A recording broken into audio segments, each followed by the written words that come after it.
بسم اللہ الرحمن الرحیم اللہم صلی علی محمد وآلہ واصحابہ اجمعین۔ سورہ کافرون کے بارے میں بتایا تھا، قل یا ایھا الکافرون۔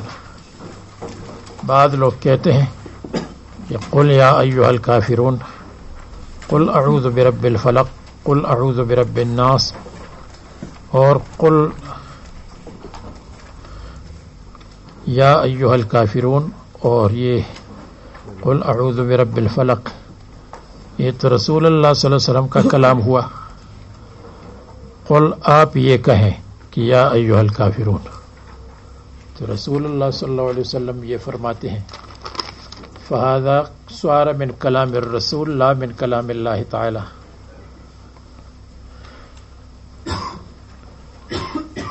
اس کا جواب یہ ہے کہ قل کا مطلب یہ نہیں ہے کہ یہ رسول اللہ صلی اللہ علیہ وسلم کا کلام ہے۔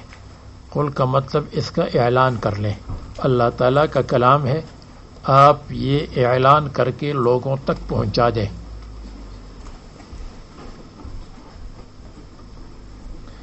جو اللہ نے کہا ہے اس کو آپ لوگوں تک پہنچا دیں۔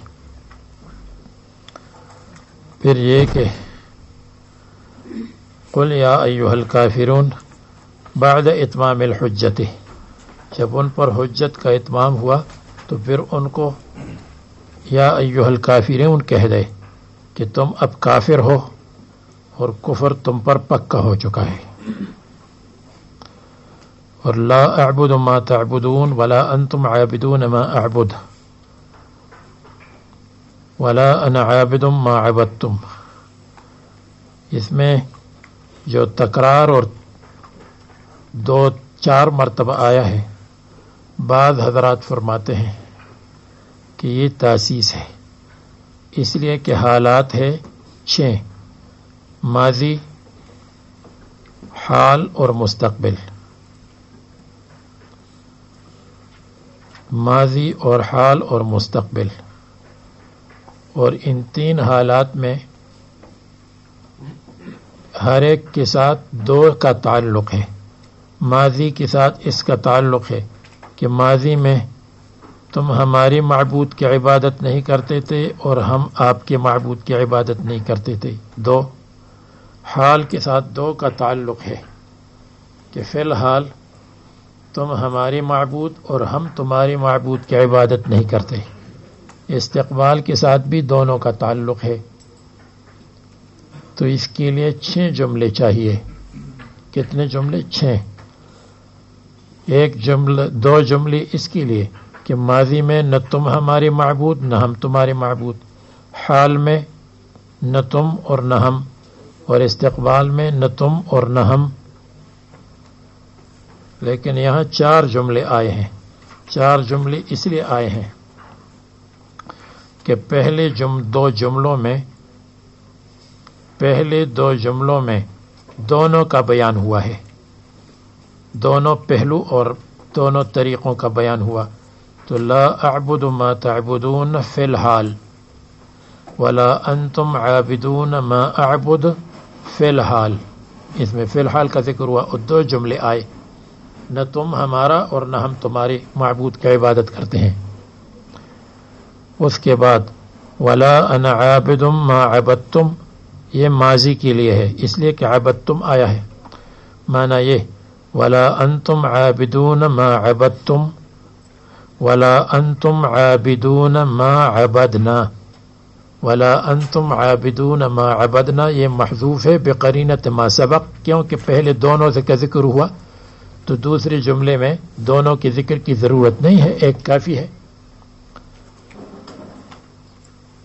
تو یہ ماضی کے ساتھ ایک جملہ محذوف اور ایک جملہ مذکور ہے۔ اور آگے ولا انتم عابدون ما اعبد فی المستقبل، اس کو کر لیں گے مستقبل کے ساتھ. تو یہاں بھی ایک جملہ مذکور ہے، ایک محذوف ہوگا. ولا انتم عابدون ما اعبد، ولا اعبد ما انتم عابدون، ولا اعبد ما انتم عابدون، یہ محذوف ہے. تو اس لیے یہ جملے، تو اگر کوئی کہے یہ تکرار ہے، ہم کہیں گے تکرار نہیں، اللہ کے بندے یہ تو 6 جملوں کی جگہ 4 آئے ہیں. آپ کہتے ایک کی جگہ 4 آئے، ہم کہتے نہیں بھائی 6 کی جگہ 4 آئے. یہ تو اختصار ہو گیا، انتہائی اختصار اور انتہائی بہت زیادہ اختصار اور بہت زیادہ ایجاز ہوا. دوسری توجیہ اس میں یہ ہے کہ لا اعبد ما تعبدون ولا انتم عابدون ما اعبد، پہلے میں معبود مراد ہے اور دو آخری جملوں میں طریقہ عبادت مراد ہے. معنی یہ لا اعبد ما تعبدون، ہم تمہارے معبودوں کی عبادت نہیں کرتے. ولا انتم عابدون ما اعبد، اور تم ہمارے معبود کی عبادت نہیں کرتے. اگر کوئی اشکال کرے کہ وہ تو عبادت کرتے تھے اللہ تعالیٰ کی، اس لیے اللہ کی عبادت کرتے تھے، لیکن دوسروں کو اللہ تعالیٰ کی عبادت کا وسیلہ سمجھتے تھے. تو اللہ تعالیٰ کی عبادت تو کرتے تھے. لبیک لا شریک لک لبیک الا شریکا هو لک تملکہ، اللہ بھی آیا غیر اللہ بھی آیا، تو وہ تو دونوں کی عبادت کرتے تھے. جواب یہ ہے ولا انتم عابدون ما اعبد عبادتا شرعیہ، جس اللہ کی تم عبادت کرتے ہو اور اس کو غیر اللہ کے ساتھ، غیر اللہ کو اس کے ساتھ شریک کرتے ہو، یہ عبادت شرعی نہیں ہے، عبادت شرکی ہے. تو عبادت شرکی کا کوئی اعتبار نہیں ہے.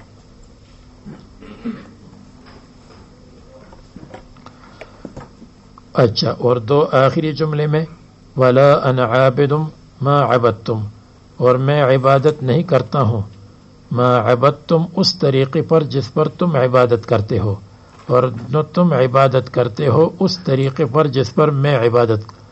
ہمارا معبود بھی الگ ہے اور ہمارا طریقہ عبادت بھی الگ ہے.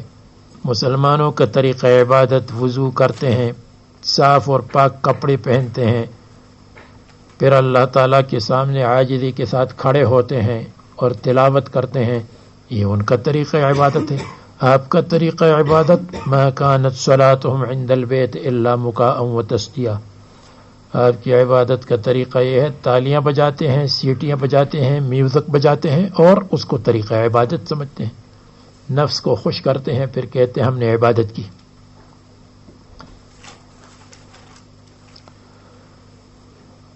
اور نمبر 3، تیسری توجیہ یہ ہے کہ لا اعبد ما تعبدون ولا انتم عابدون ما اعبد، یہ تو ہے کہ نہ ہم تمہارے معبود اور نہ تم ہمارے معبود کی عبادت کرتے ہو.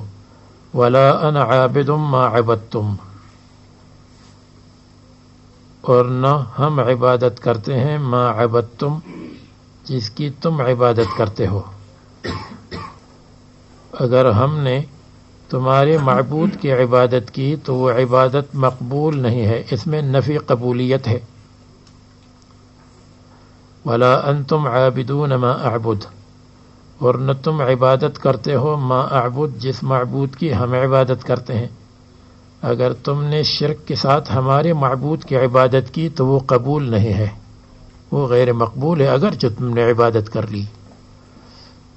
تو آخری 2 جملوں میں نفی قبولیت ہے اور پہلی 2 جملوں میں نفی عبادت ہے.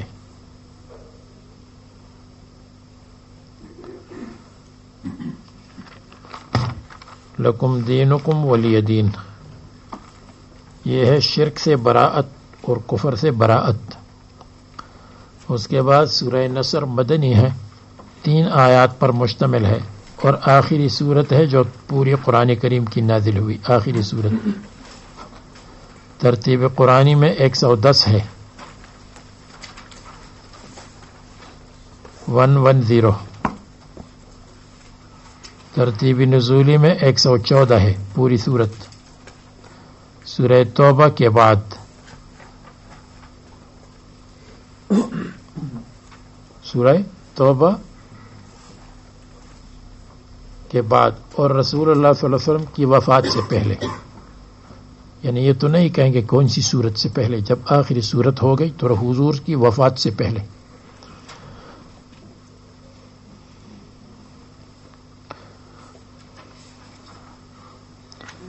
جیسے اقرأ میں بتایا تھا کہ قبل فلان لیکن وبعد فلان نہیں،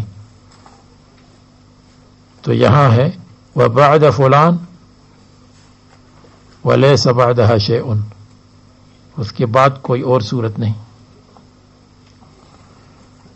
ما قبل کے ساتھ ربط یہ ہے، ما قبل میں براءت کا ذکر ہے مشرکین اور شرک سے، تو اس میں بشارت ہے، بشارت بمن تبرأ عن الشرک، ان کے لیے بشارت ہے اذا جاء نصر اللہ والفتح کے ساتھ.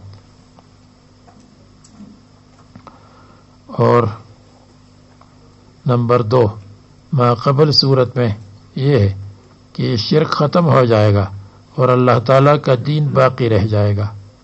مشرکین اور شرک ختم، مشرکین کا عرب کا شرک ختم ہو گیا، اب دوسرے لوگوں کا شرک تو باقی ہے، اور اللہ تعالیٰ کا دین باقی. اذا جاء نصر اللہ والفتح یہ باقی ہے.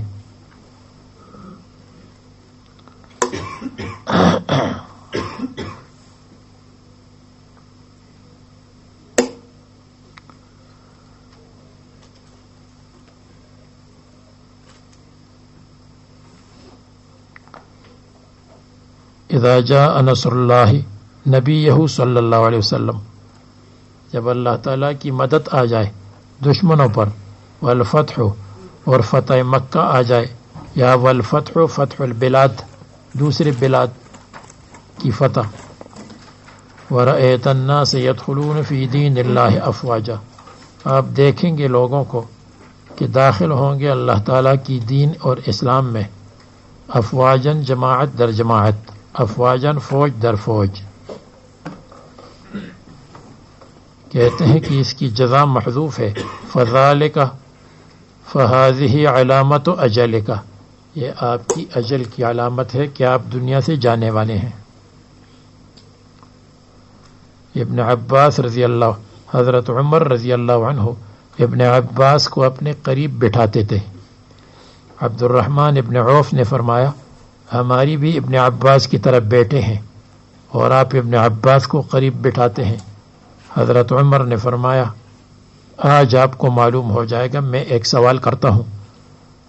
تو حضرت عمر نے فرمایا کہ اذا جاء نصر اللہ والفتح، اس میں کس چیز کی طرف اشارہ ہے؟ تو صحابہ کرام نے، عبد الرحمن ابن عوف وغیرہ نے کہا اس میں اللہ تعالیٰ کی مدد اور کامیابی اور فتح، اگر فتح مکہ کے بعد ہو، جیسے فتح مکہ کے بعد جب آخری صورت نازل ہوئی ہے، تو اس میں فتوحات کی طرف اشارہ ہے اور تسبیح اور استغفار کی طرف اشارہ ہے. اچھا، ایک ربط ما قبل کے ساتھ یہ بھی ہے کہ اس میں تنزیہ کا ذکر ہے کہ اللہ تبارک و تعالیٰ کو شرک سے پاک کرو، اور اس میں تسبیح کا ذکر ہے، فسبح بحمد ربک، یہ بھی ایک ربط ہے جو میں نے بیان نہیں کیا.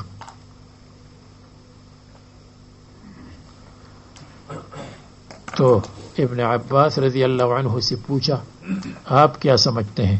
انہوں نے فرمایا اس میں رسول اللہ صلی اللہ علیہ وسلم کی اجل کی طرف اشارہ ہے. حضرت عمر نے فرمایا میں بھی یہی سمجھتا ہوں جو آپ سمجھتے ہیں. اس میں رسول اللہ صلی اللہ علیہ وسلم کی اجل کی طرف اشارہ اس لیے ہے کہ جب اللہ کی مدد آ گئی، مکہ مکرمہ فتح ہو گیا اور کفار کو شکست مل گئی، مشرکین کو شکست مل گئی، منافقین ضعیف اور کمزور ہو گئے، نفس اور شیطان مغلوب ہو گئے، اسلام کا مرکز مسلمانوں کے ہاتھ میں آ گیا، پوری فوج صحابہ کرام کی دین کی خدمت کے لیے تیار ہو گئی. اب رسول اللہ صلی اللہ علیہ وسلم کی ضرورت دنیا میں نہیں رہی، اس لیے ان کو اٹھائیں گے اللہ تعالیٰ. تو اس میں رسول اللہ صلی اللہ علیہ وسلم کی وفات کی طرف جب مدد آئی، فتح آ گئی، کامیابی آ گئی، نفس شیطان، یہ جو انسان کے چار دشمن ہیں، نفس ہے، شیطان ہے، یہ دونوں مغلوب ہو گئے، کفار اور منافقین مغلوب ہو گئے، اور مرکز الاسلام فتح مکہ مکرمہ ہاتھ میں آ گیا. اب رسول اللہ صلی اللہ علیہ وسلم کی ضرورت دنیا میں نہیں رہی. ایک ایسی جماعت تیار ہو گئی جیسے کوئی شخص کہے ہمارے شاگرد تیار ہو گئے، اب وہ پڑھائیں اور ہم بیٹھے رہیں گے. اس طرح ہوا. تو رسول اللہ صلی اللہ علیہ وسلم دنیا سے تشریف لے جائیں گے، اس اشارہ ہے. جیسے کوئی خیمے لگائے تبلیغ جماعت کے لیے، جب اجتماع ہو گیا تو خیموں کو اکھاڑا جائے گا. جب رسول اللہ صلی اللہ علیہ وسلم کا مقصد نبوت پورا ہو گیا، اور سب سے بڑا مقصد نبوت یہ ہے کہ جماعت الصحابہ تیار ہو گئی، فتح مکہ ہو گیا اور جماعت تیار ہو گئی. اور ایسی جماعت تیار ہو گئی کہ وہ ان میں سے ایک ایک صحابی ہزاروں اور لاکھوں پر بھاری ہے. تو رسول اللہ صلی اللہ علیہ وسلم چلے گئے.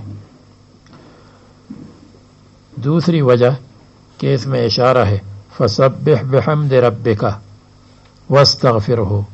یہ فسبح بحمد ربک، اللہ تبارک و تعالیٰ کی تسبیح اور حمد پڑھیے، واستغفرہ اور استغفار کیجیے. یہ تسبیح سبحان اللہ کہنا، الحمدللہ کہنا، استغفار کہنا، یہ بھی موت اور وفات کی علامت ہے. اس لیے کہ وفات سے پہلے آدمی غیر کی تکمیل کی فکر میں رہتا ہے، اور وفات کی قریب ہونے کے وقت آدمی اپنی تکمیل کی فکر کرتا ہے کہ بھائی ہم اپنے لیے بھی کچھ کر لیں. دوسروں کے لیے تو بہت کچھ کیا، اگرچہ جو دوسروں کے لیے کرتا ہے وہ بھی اس کے لیے ہے، لیکن وہ انڈائریکٹ. اور آدمی اپنے لیے استغفار و صلات پڑھے، یہ ہے ڈائریکٹ. تو اس لیے فسبح بحمد ربک واستغفرہ، اس میں اشارہ ہوا رسول اللہ صلی اللہ علیہ وسلم کی وفات کی طرف. بات سمجھ میں آ گئی. اور تیسری وجہ اس میں رسول اللہ صلی اللہ علیہ وسلم کی وفات کی طرف اشارہ ہے، اس میں استغفار کا حکم ہے، اور استغفار آخر میں ہوا کرتا ہے. استغفار آخر میں، جیسے حج کے موقع پر جب حج ختم ہو جائے تو واستغفر اللہ، الاستغفار کا حکم آ گیا. ثم افیضوا من حیث افاض الناس واستغفر اللہ. اتر جاؤ، بس اب حج ختم ہو رہا ہے اور استغفار پڑھ لو. استغفار آخر میں ہوتا ہے کہ یا اللہ جو کچھ عمل ہم نے کیا اس کو آپ قبول کر لیں اور ہمیں معاف کر دیں اور ہمارے عمل کو بہتر بنا دیں. یہ استغفار آخر میں ہوتا ہے. کان النبی صلی اللہ علیہ وسلم اذا فرغ من صلاته قال استغفر اللہ 3 مرات. 3 مرتبہ استغفر. نماز ختم ہو گئی، یا اللہ ہم استغفار کرتے ہیں کہ کوئی تقصیر ہوئے ہو تو معاف کر دے عمل میں. جب آدمی بیت الخلاء جاتا ہے اور قضاء حاجت وغیرہ پورا کرتا ہے اور باہر نکلتا ہے تو کیا کہتا ہے؟ غفرانک. وہاں بھی ہے. تو واستغفرہ، اس میں بھی اشارہ ہے تکمیل کی طرف کہ عمر مکمل ہوئی اور اب آپ کو تشریف لے جانا ہے.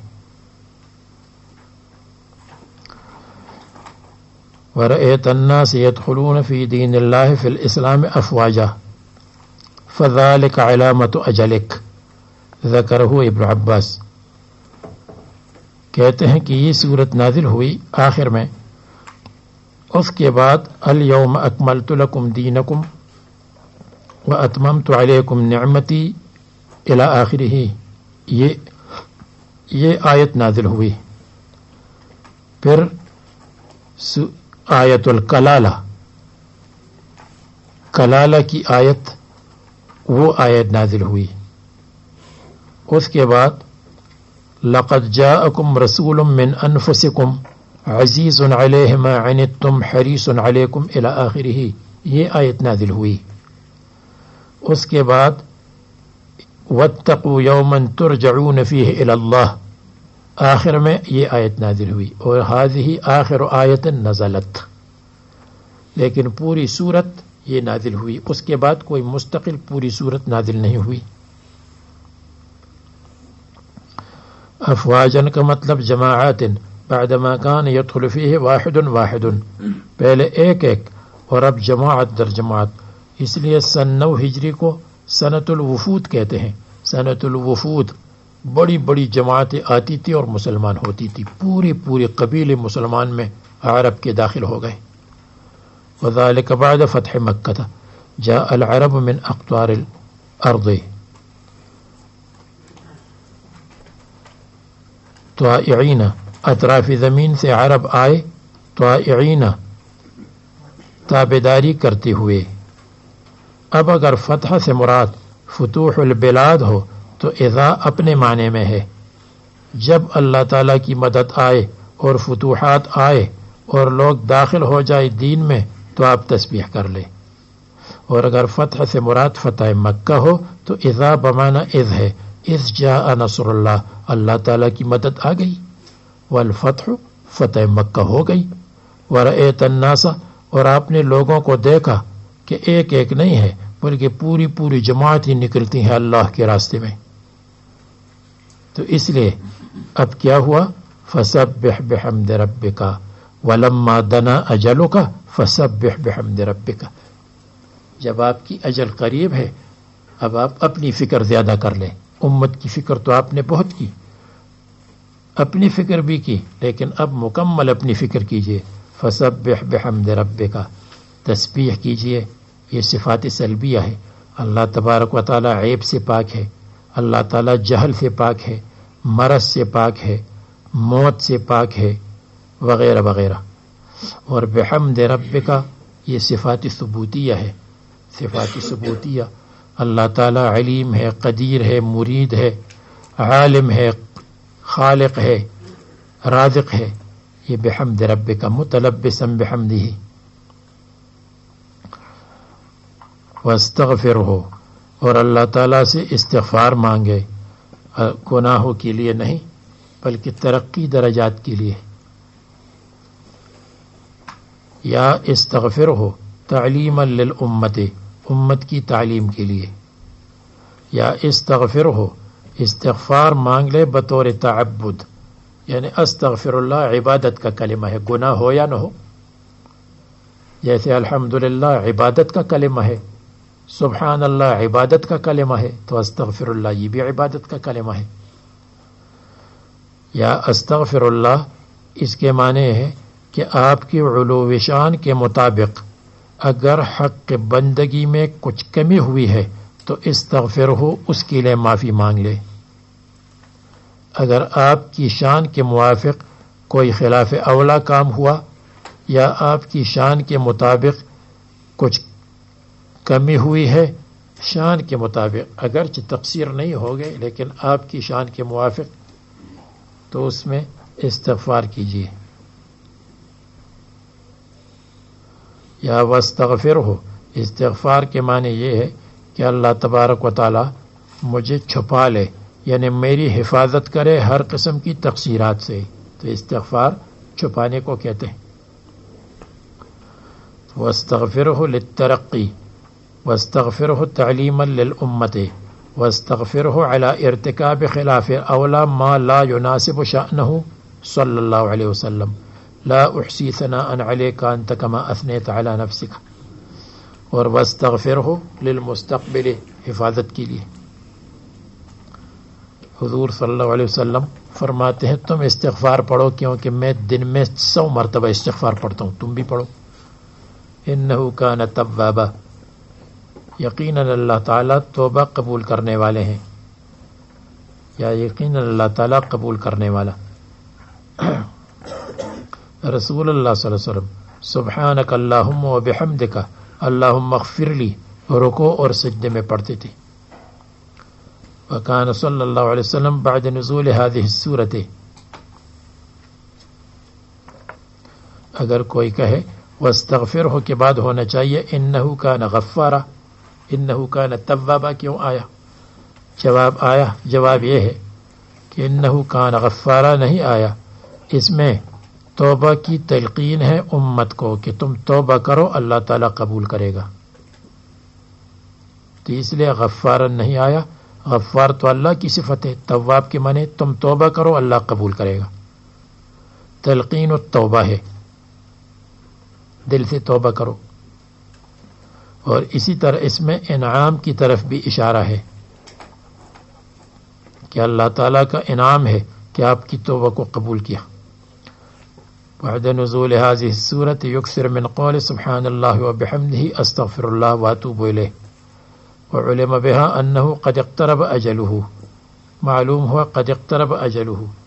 اور فتح مکہ رمضان میں تھی سنۃ 8 سن 8 میں، اور رسول اللہ صلی اللہ علیہ وسلم کی وفات ہوئی ربیع الاول میں سن 10 میں.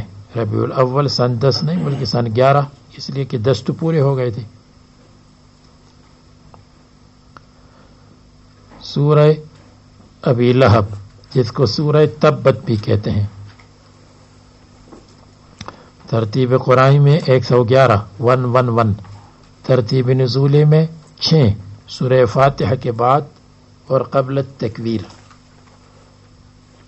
ما قبل کے ساتھ ربط یہ ہے کہ ما قبل میں النصر للمطیع، اور آنے والی صورت میں الہلاک للعاصی، الہلاک للمعاند العاصی، جو معاند عاصی ہے اس کے لیے ہلاکت. تبت یدا ابی لہب ہے. نمبر 2 ما قبل میں البشارت بنصر الاولیاء، آنے والی صورت میں البشارت بہلاک الاعداء.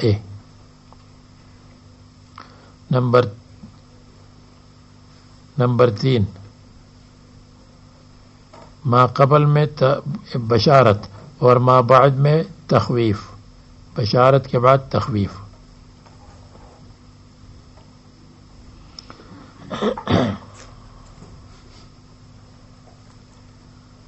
اور حقیقت میں اگر دیکھا جائے تو یہ سورہ نصر اور سورہ ابی لہب یہ دونوں تکمیل ہے ما قبل کے لیے. لا اعبد ما تعبدون، صرف اور صرف ایک اللہ کی عبادت کریں.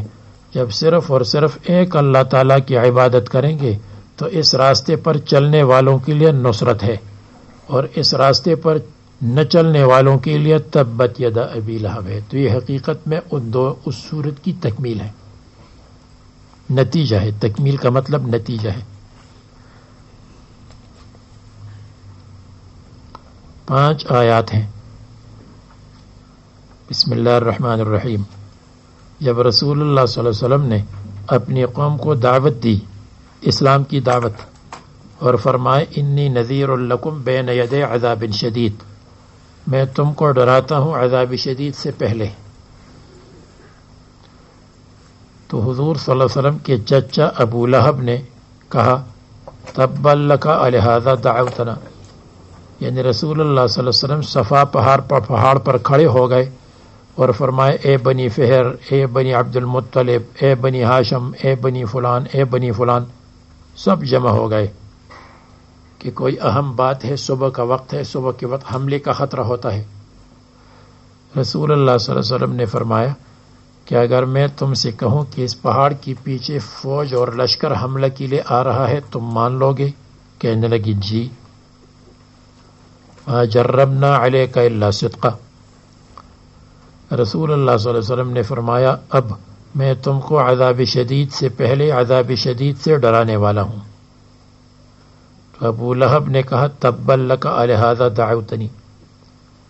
حدیث میں آتا ہے، روایات میں آتا ہے کہ حضور صلی اللہ علیہ وسلم جب کبھی دعوت کے لیے تشریف لے جاتے تھے، تبلیغ کے لیے، تو ایک صحابی کہتے ہیں کہ میں نے دیکھا کہ رسول اللہ صلی اللہ علیہ وسلم آگے آگے اور ایک کانا آدمی اعور پیچھے پیچھے، اور رسول اللہ صلی اللہ علیہ وسلم کے بارے میں کہتے ہیں ان کی بات مت مانو یہ جھوٹے ہیں، ان کی بات مت مانو یہ ساحر ہے، کاہن ہے. میں نے پوچھا یہ کون ہے؟ لوگوں نے بتایا یہ ان کے چچا ابو لہب ہے. ابو لہب. تو اگر کوئی یہ اشکال کرے کہ اس صورت میں ابو لہب کی ہلاکت اور تباہی کا ذکر ہوا اور دوسروں کا نہیں ہوا، حالانکہ کفار معاندین تو اور بھی تھے، ولید ابن مغیرہ ہے، عتبہ ہے، شیبہ ہے، ابو جہل ہے، وغیرہ وغیرہ ہے. تو اس کی کیا وجہ ہے؟ تو اس کی وجہ یہ ہے کہ یہ قریبی رشتہ دار ہونے کے باوجود سخت تھا.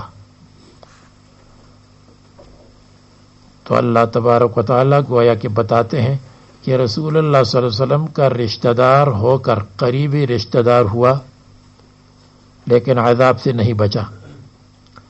رسول اللہ صلی اللہ علیہ وسلم کے مقابلے میں اس کے پاس مال تھا، مال اس کو نہ بچا سکا، قرابت داری اور رشتہ داری اس کو نہ بچا سکی.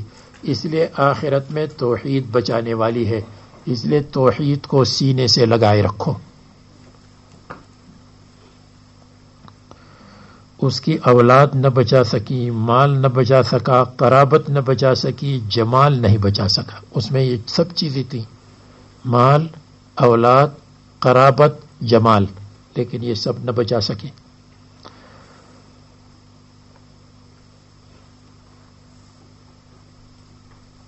تبت یدا ابی لہب، ہلاک ہے، ہلاک ہو جائے ابو لہب کے دونوں ہاتھ. اگر کوئی کہے دونوں ہاتھ کی تخصیص کیوں؟ اس لیے کہ دونوں ہاتھ سے پتھر مارتا تھا، کبھی ایک ہاتھ جب وہ تھک جاتا تھا تو دوسرا ہاتھ، اس لیے دونوں ہاتھوں کی تخصیص بالہلاک ہوئی. یا تبت یدا ابی لہب میں یدین کا ذکر اس لیے ہوا کہ اس میں اشارہ ہے قوت علمی اور قوت عملی کی طرف، چونکہ اس کا عقیدہ برباد تھا تو اس لیے وہ ہلاک ہوا، اور اس کا عمل، اس کا مال حضور کے خلاف خرچ ہوتا تھا تو وہ بھی ہلاکت کا سبب ہے. اس لیے یدین اس کے عقیدے، اس کے عمل کی طرف اشارہ. یا یدین اشارہ ہے اس کے خیر اور اس کے شر کی طرف. وہ خیر کا کام کرتا تھا، صدقہ، یا شر کا کام کرتا تھا، دونوں کی وجہ سے ہلاک ہو گیا. مصنف نے چوتھی وجہ بیان کی ہے کہ یدین کی تخصیص اس لیے کہ عام طور پر آدمی دونوں ہاتھوں سے کام کرتا ہے تو اس لیے دونوں ہاتھوں کا ذکر ہوا، اور یہ کنایہ ہے پورے بدن سے. تبت یدا ابی لہب، ابو لہب کے ہاتھ ہلاک ہوگا، یعنی اس کی ذات. ذات کی جگہ ہاتھ کیوں آئے؟ اس لیے کہ دونوں ہاتھوں سے آدمی کام کرتا ہے تو ان کا ذکر ہوا. اگر کوئی کہے کہ اس کا نام عبد العزیٰ تھا، ابن عبد المطلب، تو پھر ابو لہب کا ذکر کیوں آیا؟ یہ تو کنیت ہے، اور کنیت جو آتی ہے تو کنیت تعریف کے موقع پر آتی ہے، تو وہ تو قابل تعریف نہیں تھا، بدبخت. تو جواب یہ ہے کہ ابو لہب کے ساتھ اس کا ذکر ایک تو اس وجہ سے ہوا کہ کان مشہوراً بہذا، اس لقب کے ساتھ مشہور تھا. دوسری وجہ یہ ہے کہ اگر عبد العزیٰ آتا تو شرکی نام ہے، تو شرکی نام کو قرآن کریم میں ذکر کرنا مناسب نہیں سمجھا، اس کی جگہ ابو لہب آیا. عزیٰ کا بندہ، عزیٰ صنم ہے. اور تیسری وجہ یہ ہے کہ ابو لہب میں اس کے جہنمی ہونے کی طرف اشارہ ہے. ابو لہب، لہب والا، لہب میں جلنے والا.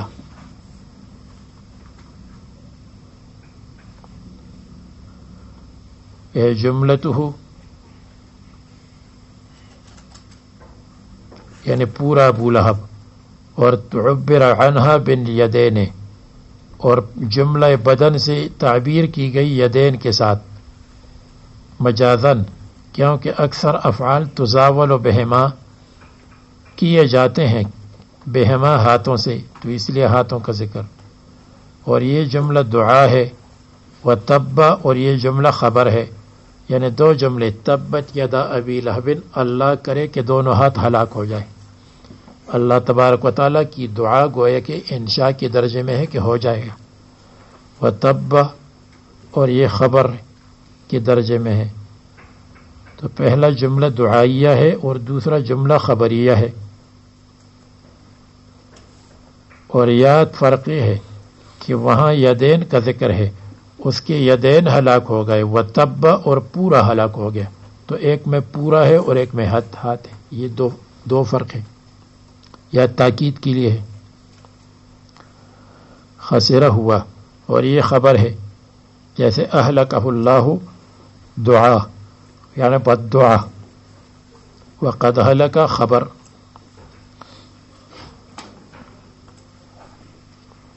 اور وہ ہلاک ہو گیا جب بدر کی خبر اس نے سنی کہ جنگ بدر میں مشرکین کے ساتھ کیا ہوا، برباد ہو گئے، تباہ ہو گئے، تو ابو لہب بیمار تھا، اور بدر کی 3 دن کے بعد مر گیا۔ اس کی بیماری عرب کی نزدیک متعدی بیماری تھی، جس کی وجہ سے اس کے بیٹے اور اس کا اہل و عیال اس کے قریب نہیں جاتا تھا کہ ہم کو لگ جائے گی بیماری۔ تو 3 دن پڑا رہا، جب اس کی لاش سے بدبو آنے لگی تو پھر مزدوروں کو بلایا تاکہ اس کی لاش کو پکڑ کر کے باہر ڈال دے، اور اس کے اوپر ایک دیوار گرا دی اور دیوار کے نیچے دب گیا۔ کان بہ عدسۃ، اس کے بدن میں پھوڑے نکلے تھے خراب زہریلے، جس کی وجہ سے مر گیا تھا۔ اس کے 2 بیٹے تھے، عتبہ عتیبہ، ان سے رسول اللہ صلی اللہ علیہ وسلم کی 2 بیٹیاں حضرت رقیہ ام کلثوم منسوب تھیں، تو اس نے جبر کیا اپنے بیٹوں پر کہ دونوں کو طلاق دو۔ تو جو عتیبہ تھا اس نے رسول اللہ صلی اللہ علیہ وسلم کے بارے میں غلط کلمات بھی کہے، گستاخی کے۔ رسول اللہ صلی اللہ علیہ وسلم نے اس پر بد دعا کی، اللہم سلط علیہ کلبا من کلابک۔ وہ شام کے سفر میں جا رہا تھا کہ ایک شیر آیا اور اس نے کھا لیا، کلبا من کلابک۔ جیسے خواب میں تعبیر چلتی ہے تو دعا میں بھی تعبیر چلتی ہے، اس لیے کہ شیر کتے کے ساتھ اور کتا شیر کے ساتھ مشابہ ہے شکل میں۔ اس کو اللہ تعالیٰ نے ہلاک کیا، اور جب رسول اللہ صلی اللہ علیہ وسلم نے اس کو عذاب کے ساتھ ڈرایا تو اس نے کہا، ان کان ما یقول ابن اخی حقا، اگر میرے بھتیجے کی بات حق ہے، فإنی افتدی منہ بمالی، میں اپنے آپ کو چھڑا لوں گا مال کے ساتھ اور ولد کے ساتھ۔ تو یہ نازل ہوا، ما اغنى عنہ مالہ وما کسب، اس کے مال نے اس کو فائدہ نہیں پہنچایا جو مالی موروث ہے، موروث وراثت، وما کسب جو اس نے کمایا ہے، مال مکسوب۔ اور اگر ما استفہامیہ ہو تو مانا یہ، اس کے مال نے کیا فائدہ پہنچایا، اس کے کسب نے کیا فائدہ پہنچایا، کچھ بھی نہیں۔ وما کسب وکسبہ، یعنی ما مالہ وما کسب میں یہ ما کسب مصدریہ ہے، اے ولدہ، اور اغنا بمعنی یغنی ہے، ما یغنی عنہ مالہ۔ اور یا اگر اس کے بعد نازل ہوا ہے جب یہ واقعہ ہوا، لیکن ایسا نہیں ہے، اس لیے کہ ما اغنا عنہ مالہ اگر اپنے اصلی حالت پر محمول ہو تو پھر معنی یہ ہے کہ مال اور کسب نے فائدہ نہیں دیا۔ مدینہ منورہ میں نازل ہوگی، حالانکہ سورت تو مکی ہے، مدنی نہیں ہے، تو ما اغنا بمعنی ما یغنی ہے، لأن السورة مکیۃ۔ سیصلی نارا ذات لہب وامرأتہ، سیصلی عن قریب داخل ہو جائے گا،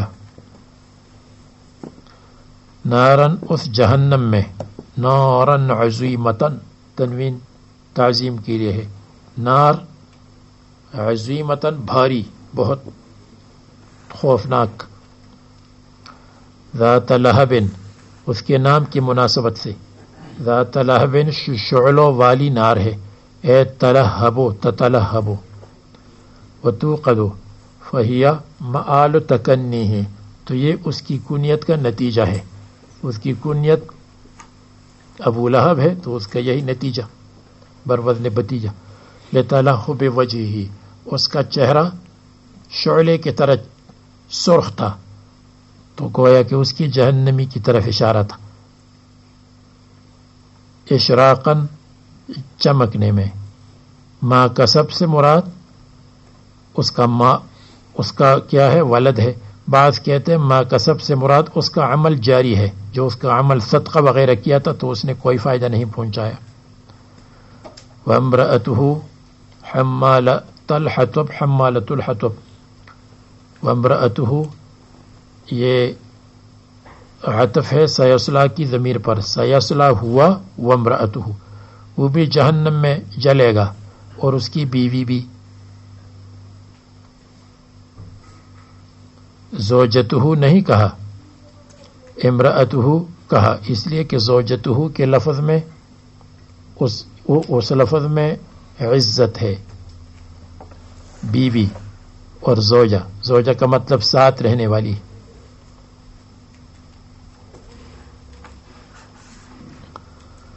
امرأته اس کی عورت، یہ ضمیر یصلا پر عطف ہے. سوغه، اور اگر کوئی کہے ضمیر مرفوع پر اگر عطف ہو تو تاکید بالمنفصل ہونا چاہیے. کہتے ہیں سوغه، اس عطف کو جائز کر دیا فصل بالمفعول میں، یعنی نارن ذات لہب آیا ہے، درمیان میں فصل آیا. وصفته، اور مفعول کی صفت، نارن موصوف اور ذات لہب صفت. اور وہ ہے ام جمیل جو حضرت ابو سفیان کی بہن تھی. ام جمیل بنت حرب. اور حمالۃ الحطب، وہ اٹھانے والی تھی. الحطب کانٹے دار لکڑیوں کو اٹھاتی تھی اور رسول اللہ صلی اللہ علیہ وسلم کے راستے میں ڈالتی تھی، تکلیف پہنچاتی تھی. اس لیے اس کے لیے یہ ہوا اور اس کے یہ نتیجہ نکلا اور یہ انجام نکلا. دوسرا ترجمہ حمالۃ الحطب، دوسرا ترجمہ حمالۃ الحطب، وہ لکڑیوں کو اٹھاتی تھی. یہ اشارہ ہے اس کے بخل کی طرف. باوجود اس کی شریف خاندان سی تھی، مالدار تھی، لیکن پھر بھی لکڑیاں خود جنگل سے لاتی تھیں، خادموں اور خادماؤں کی ذریعے سے نہیں منگواتی تھی. دوسرا ترجمہ. تیسرا ترجمہ حمالۃ الحطب، وہ لکڑیاں اٹھا کر اس میں آگ لگاتی تھی، چغلی کرتی تھی. اور چغلی کرنے کو کہتے آگ لگانا لکڑیوں میں. تو لکڑیوں میں آگ لگانا چغلی، نمیمہ سے عبارت ہے.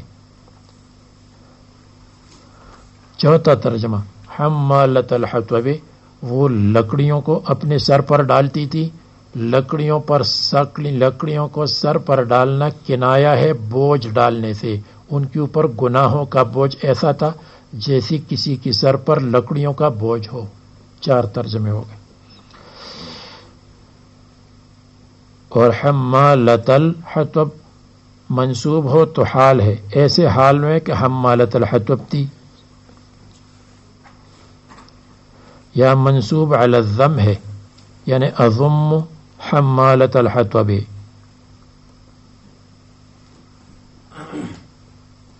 یا ذات لہب یہ ہے. اور حمالۃ الحطب تو ہی حمالۃ الحطب ہے. حطب الشوک، کانٹے دار. والسعدان، اور سعدان بھی ایک کانٹے دار جس میں لمبے لمبے کانٹے ہوتے ہیں، اس کو کہتے ہیں سعدان. تلقیہ فی طریق النبی صلی اللہ علیہ وسلم فی جیدہا حبل من مسد. چلو یہ تھوڑا سا رہ گیا، سبق ہے آپ کا، ختم تو نہیں ہوا. یہ ایسا کریں گے کہ سورہ ناس تک انشاءاللہ پہنچا دیں گے، پھر جب وہ ختم ہو جائے تو آخری صورت پھر انشاءاللہ آخر میں پڑھ لیں گے.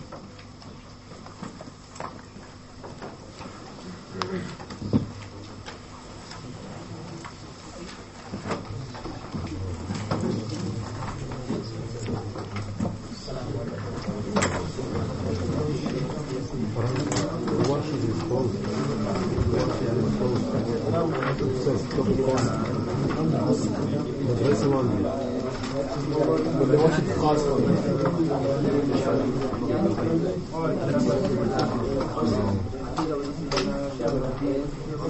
اللہ. Or even people like yourself. Yeah, we all realize this. Now imagine